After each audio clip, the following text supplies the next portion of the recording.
Hello everyone, we're Superhero Stuff You Should Know, and if you think you know about superheroes and comic books, think again. We got romance. We got action. Romance? We got comedy. We got everything you need, man. Come on down to Superhero Stuff You Should Know for all your superhero needs. I don't know about this romance. What part are you talking about? We've got all kinds of sketches, and then deep dives on top of that. Come on down to Superhero Stuff You Should Know. Alright, so come on down to... Wait, why did I say come on down? To Superhero Stuff You Should Know. Meanwhile, in New Jersey...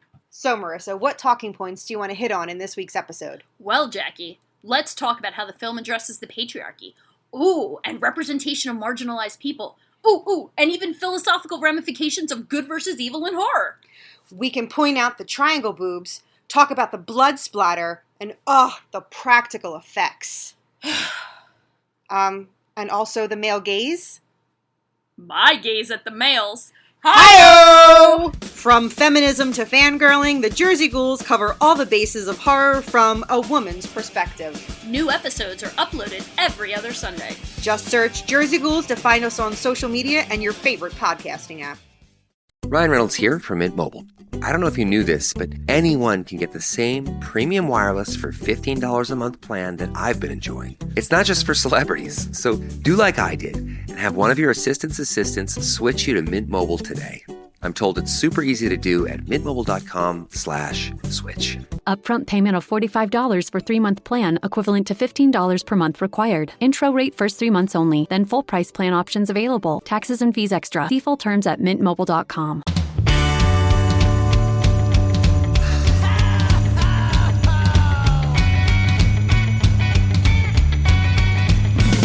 Well, there's a party each and every year on Christmas Eve, where the fun and cocktail shrimp don't seem to end. Clark and Ralphie taking turns on the TV screen, laughing, singing, yelling with all of our friends. Well, it's Christmas, and everybody's gonna spread the holiday cheer. 'Cause it's Christmas. Oh, it's the best time of the year. Let's go fake reindeer. Hey, Dylan. Hey, Matt. We're finally getting to what was probably the biggest mainstream release Yeah. Christmas-wise this year. Which is wild because if I remember correctly, this movie didn't make a lot of money. No, this definitely tanked, but like in the grand scheme of like this was the theatrical release that got a lot of promotion. Yeah. Heading into it. And my first note I wrote about 20 minutes into the movie, and it just says, "Can a movie have too much mythology? Let's find out."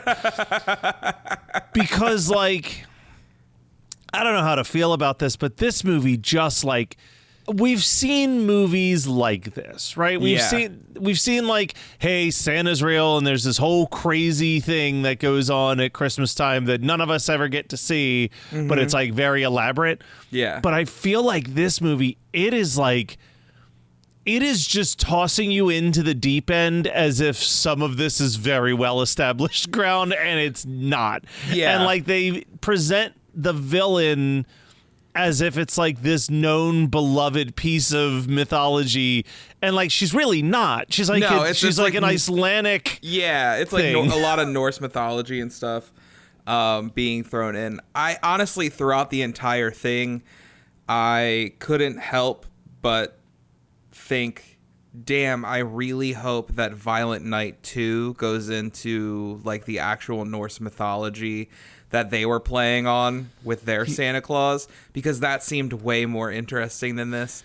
I can't sit here and say that there weren't things I enjoyed, but for 2 hours, like, you're not wrong. Like, they just keep throwing thing after thing after thing at you that they're just expecting you to understand.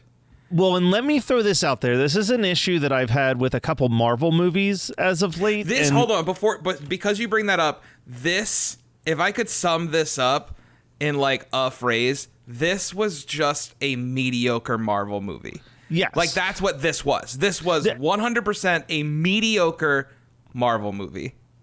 Which I feel like mediocre is the word of the year this Christmas with the Christmas content. Like there was nothing that was horrible, but almost everything was very mid. Like it's fine. It's fine. Which doesn't make for good content. Can you please make good things or bad things, please? But the whole time I was watching this, and I wonder if you had this same thought process. While I was watching this movie, I thought, if this was a TV show, I would like it so much more. Like if it was like 30-minute, like a 6-part, 30 to 40-minute episodic, like one episode a week, I would have been like, this is fun. And it's like doing something different because the pacing is like a TV show. Like the pacing is like, we find new information, we track down that information, we fight a gang of monsters, and now we move to the next piece of information. This movie is really set up like that recent Percy Jackson adaptation that they did. Did you watch the Percy Jackson, the Olympians? I got a confession to make. I have seen and read 0 things related to Percy Jackson. Never read any of the books. Yeah, that's never fine. watched the movie. So like that TV show had almost no appeal to me going into it. It's very much set up like that, like almost like chapters in a book, each episode being.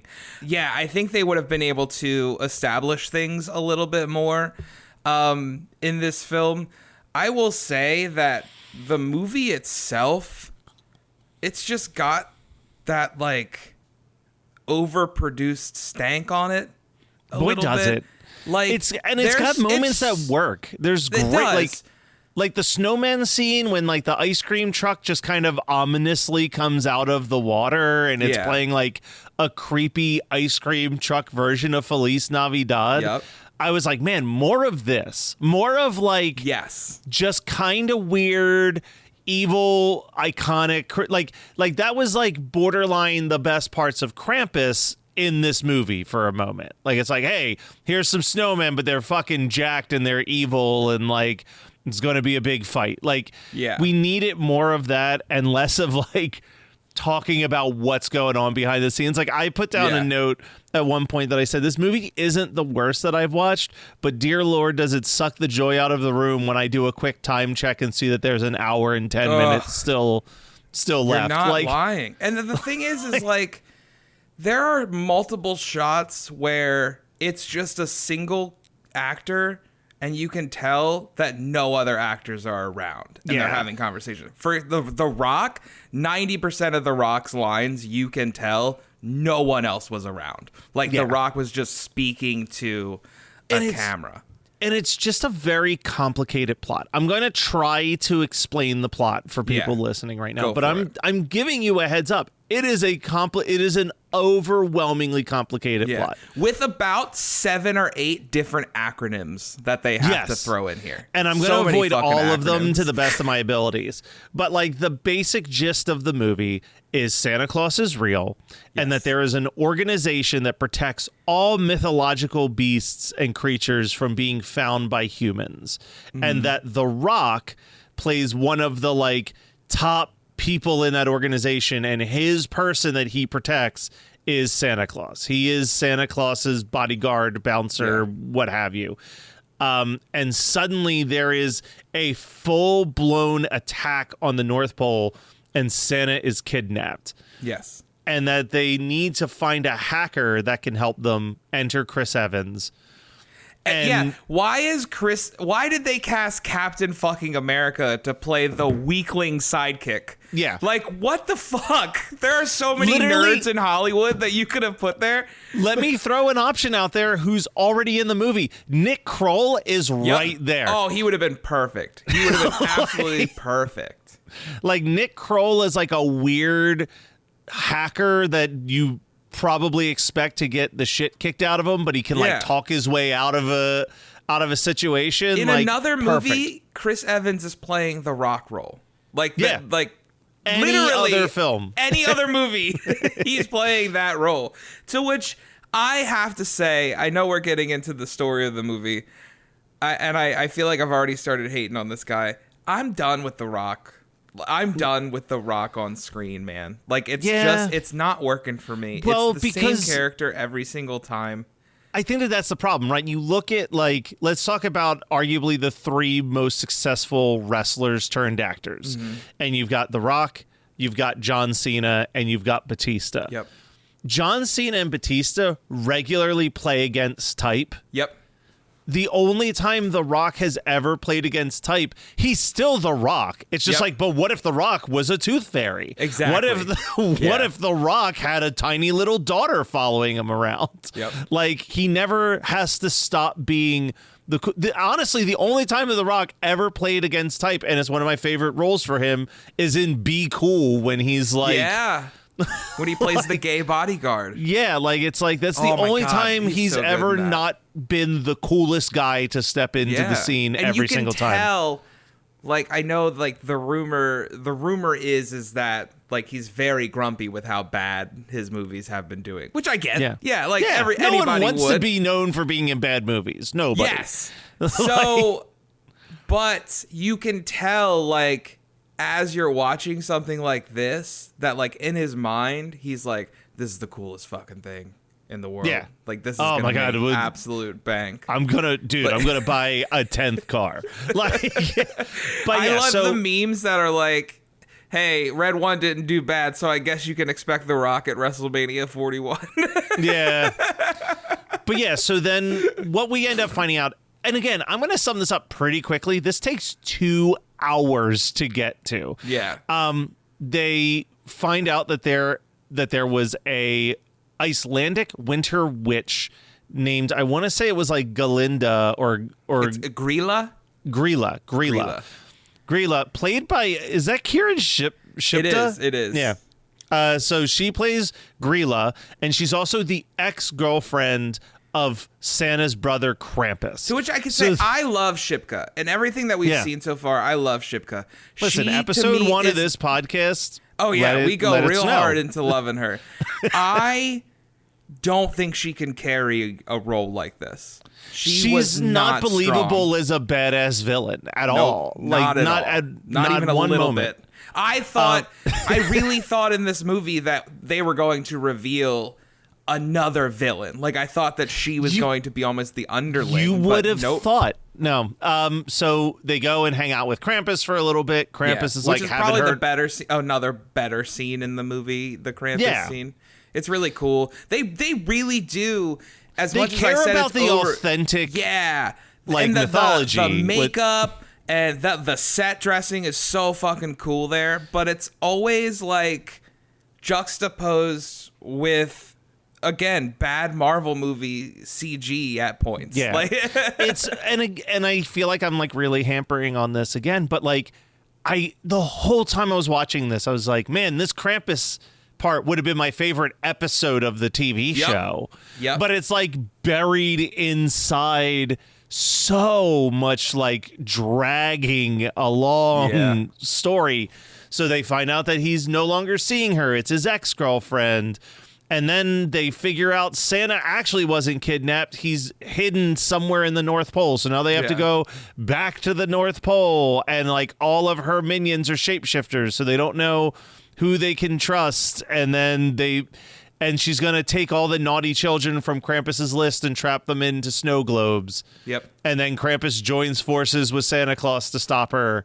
The end. Like Yeah. it's and like, and this is probably one of the easier checks J.K. Simmons has cashed in a while. Oh God, he's in the first 5 in the last 10, and listen, I've seen people say, like, J.K. Simmons plays an excellent Santa, to which my response is, J.K. Simmons plays J.K. Simmons in a Santa outfit. Yeah. Like, I'm sorry.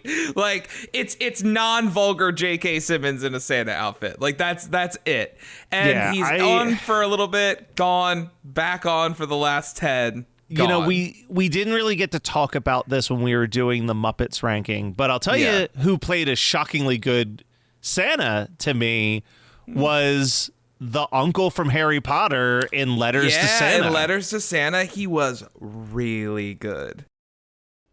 Hello everyone, we're Superhero Stuff You Should Know, and if you think you know about superheroes and comic books, think again. We got romance. We got action. Romance? We got comedy. We got everything you need, man. Come on down to Superhero Stuff You Should Know for all your superhero needs. I don't know about this romance. What part are you talking about? We've got all kinds of sketches, and then deep dives on top of that. Come on down to Superhero Stuff You Should Know. All right, so come on down to... Wait, why did I say come on down? To Superhero Stuff You Should Know. Meanwhile, in New Jersey, So, Marissa, what talking points do you want to hit on in this week's episode? Well, Jackie, let's talk about how the film addresses the patriarchy. Ooh, and representation of marginalized people. Ooh, and even philosophical ramifications of good versus evil in horror. We can point out the triangle boobs, talk about the blood splatter, and the practical effects. And also the male gaze. My gaze at the males. Hi-oh! From feminism to fangirling, the Jersey Ghouls cover all the bases of horror from a woman's perspective. New episodes are uploaded every other Sunday. Just search Jersey Ghouls to find us on social media and your favorite podcasting app. At Maximum Mediocrity, people say things like, I don't dress like this on the regular basis. This isn't my, pooping uniform. This is not what I wear. And they also say things like, The nurses are usually either angels of mercy or whores. Every episode is a new experience where you get to know people that aren't famous but should be. Why am I facing Floyd Mayweather in the woods? My co-host Morgan and I track down the people you didn't know you needed to hear from. It's like hot sex in a mug. We are the Maximum Mediocrity Podcast, and we are on all major podcasting platforms. We'll be waiting for you. One of these days, we're going to have to sit down. I think that might be... Listeners, we're going to start in March. We're going to start doing video content once a month on YouTube, and you'll still get the audio on the podcast. We'll be able to watch a video, and I think we need to do like a tier list of all of the cinematic Santas to kind of figure out who are S tier Santa Clauses. Yep. I think that's a big awesome. one. That'd be great. All right, well, Dylan, unless we have anything else to add, I know this is going to be an insanely is super short episode. but I just don't like, especially for a 2-hour movie. I mean, a lot of my notes kind of almost repeat themselves. Like yeah, the Rock, because the movie repeats itself. It The movie really just does. keeps telling the same bit, and that's what I mean. It's so episodic. I don't know why they made this into like. In editing, someone should have been like, "Yo, should we just like throw this on like Prime as like a 6-part series and chop it up?" I mean, apparently that's the problem with Moana 2, which I haven't seen yet, but that was fully made as a Disney Plus show. Yes, that someone that's was like, right. let's just edit this together into a feature-length movie. And I'm kind of like, I feel like that happens constantly. The one that I always talk about with Marvel, and it ties back to Christmas a little bit. I truly think that Hawkeye should have been consolidated into like a 2-hour movie. Like, I think you could have taken that, made it into a nice movie. And on the flip side, and I love this movie, but I think that Shang-Chi would have been way better. It's just so episodic the way the movie moves already that like it would give you time to digest all of the information that it's throwing at you. And that's what I think is the problem with this. It's tossing so much. It's doing that thing that DC Comics has done for like the last decade, which is like Marvel at the start did such a good job of like giving you little crumbs towards a bigger storyline. They've completely lost the fucking plot on doing that now. But like those original leading up to the first Avengers movies, they gave you like crumbs of what was to come, building all the way up to like Infinity War, honestly. Yep. And like DC in a mad dash to catch up would like try to just make the Avengers movie first and try to tell you the stories of every single character. Yep. And like that's what this is doing to a certain extent, is it's doing that like DC Justice League movie of like, here's a bunch of characters that you should really care about, that they're like working together, but we have to also tell you the entire mythology of every single character before we can move forward in the story. Yeah, that's the thing, is like they just expect you to understand this Christmas lore that they have created. Basically, like stuff that just that pulled is from the not top of their head, always like related to one another in actual lore. They're just kind of throwing things all together. Just some notes I have. I'm just gonna read through my list of notes. Wild sequences, visually fun, but oddly mean. Both of these main characters are complete assholes. Like, I don't think either one of them are that likable, to be completely honest. No. This movie would be 1,000 times better if anyone else was playing Cal. You could put Dave Bautista in that role, and I think it's better. Oh, like, yeah. I think Dave Bautista would have done a much better job. I was hoping the snow globe sucked them into the world from Insidious. Okay. There's definitely a really good horror movie in here somewhere. No school would have a concert on Christmas Eve. This is a stupid fucking plot point. Psychotic. Stay tuned for us to talk about shows that properly handle how school is handled during the winter time in a couple weeks. But this became a bad live action version of Arthur's Christmas at the end. Boy, did it. And then finally, the last note that I have is the last thing that I sent you was, fuck it, let them franchise it.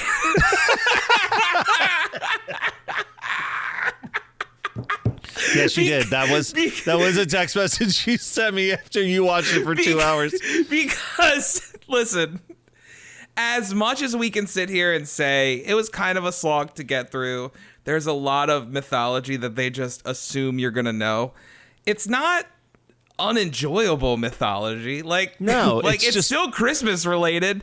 It's just definitely something unnecessary. I would watch in the background, and I feel like I would like this. I would have liked this more if we weren't watching it for content. Like, if we were just sitting around and I was like, you know what, let's just throw on Red One as some background noise. But here's what I'm going to say: watch it. Yeah, not for me. The reverse side of that is I intentionally watched this when I knew that Barb's kids weren't going to be at the house. Yeah. Because I know kids enough that, like, if they watched this and God forbid they liked it, they would have wanted to watch it over and over and over again over the next 5 days. And there was no way in hell that I was letting them know that there was a movie for free that they could watch repeatedly whenever they wanted on the TV. I always find it funny that you and I are talking about some kid shit that we're going to watch, and you always go, yeah, I'm going to wait till Barb and the kids leave to check this out. And it's like some shit that's weird that you're watching by yourself. Yeah, but listen, because I need to know that it's not going to annoy me, and if I'm watching it over and over and over again, because kids are obsessive. Oh, that's like that. like what the other day or last night we were talking about best Christmas pageant ever, which I think is very specifically a child's film. And you're like, yeah, I'm gonna watch it tomorrow when Barb and the kids are gone. Like, all right, man, that's cool. Well, that was until you told me that it was until you informed me it was still a $20 rental. Yeah, $20 Prime. rental. Listen, I cannot. What are your feelings on that? I love. Not that I've ever done it. I love when movies hit Prime and they're still in theaters. They're like, hey, for $20 you can watch this at home. But once it's done in theaters and it's hit Prime, I hate the like early release on Prime. You can rent it for $20 or own it for $25, and I'm like, fuck off. Yeah, no, I'm in the same boat. You know what? Since this is a slightly shorter episode, and Dylan, you can elaborate as much as you choose on this, but there is some pretty big Christmas 365 news, which is that you finally like Emmett Otter a little bit. Oh.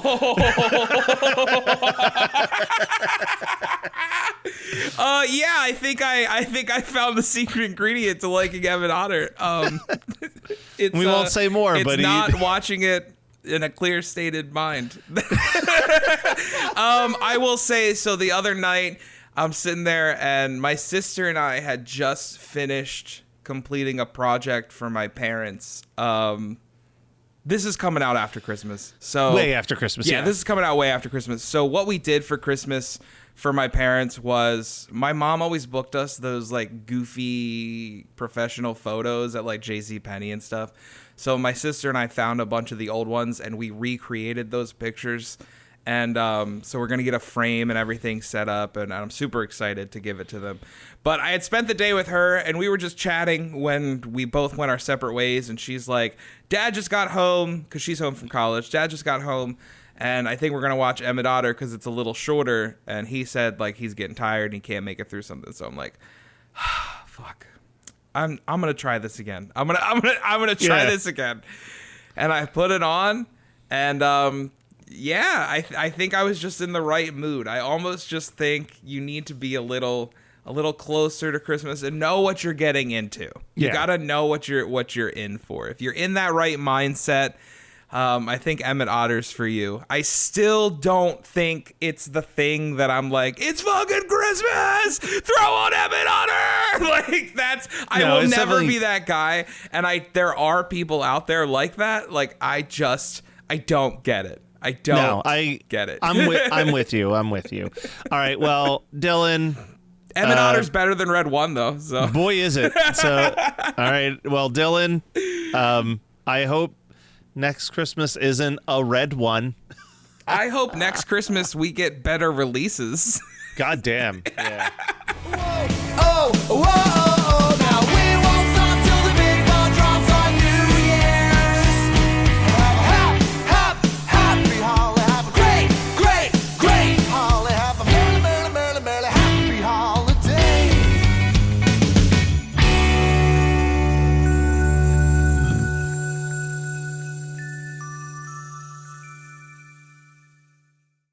Hello, everyone. We're Superhero Stuff You Should Know, and if you think you know about superheroes and comic books, think again. We got romance. We got action. Romance? We got comedy. We got everything you need, man. Come on down to Superhero Stuff You Should Know for all your superhero needs. I don't know about this romance. What part are you talking about? We've got all kinds of sketches, and then deep dives on top of that. Come on down to Superhero Stuff You Should Know. All right, so come on down to... Wait, why did I say come on down? To Superhero Stuff You Should Know. Meanwhile, in New Jersey...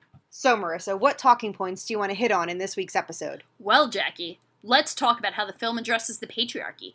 Ooh, and representation of marginalized people. Ooh, and even philosophical ramifications of good versus evil in horror.